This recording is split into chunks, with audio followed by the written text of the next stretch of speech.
मराठा आरक्षणासाठी जात पडताळणी नियमामध्ये सरकार बदल करणार आहे।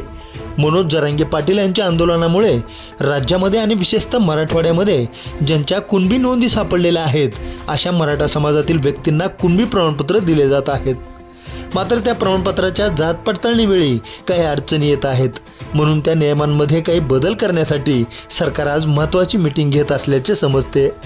आता ओबीसी आणि भटक्या विमुक्त प्रवर्गातील व्यक्तींच्या जात पडताळणी नियमामध्येच बदल करण्याच्या हालचाली शासन स्तरावर चालू झालेल्या आहेत। त्या अनुषंगाने आज मुंबईमध्ये उच्च व तंत्र शिक्षण मंत्री तथा मराठा आरक्षण समितीच्या अध्यक्षांच्या अध्यक्षतेखाली विशेष बैठक होणार आहे। यासाठी मराठा आरक्षण उपसमितीच्या सदस्यांसह काही विधानमंडळ सदस्य, मुख्य सचिव आणि विविध विभागांचे सचिव आणि तसेच राज्य शासनाच्या सर्वोच्च न्यायालयातील वकिलांना देखील या बैठकीमध्ये सामील करून घेतले जाणार आहे। जात पडताळणी नियमामध्ये काही बदल झाल्यास कुणबी प्रमाणपत्र धारकांच्या संभाव्य अडचणी दूर होतील, यामुळे मराठा समाज बांधवांकडून आनंद व्यक्त केला जात आहे।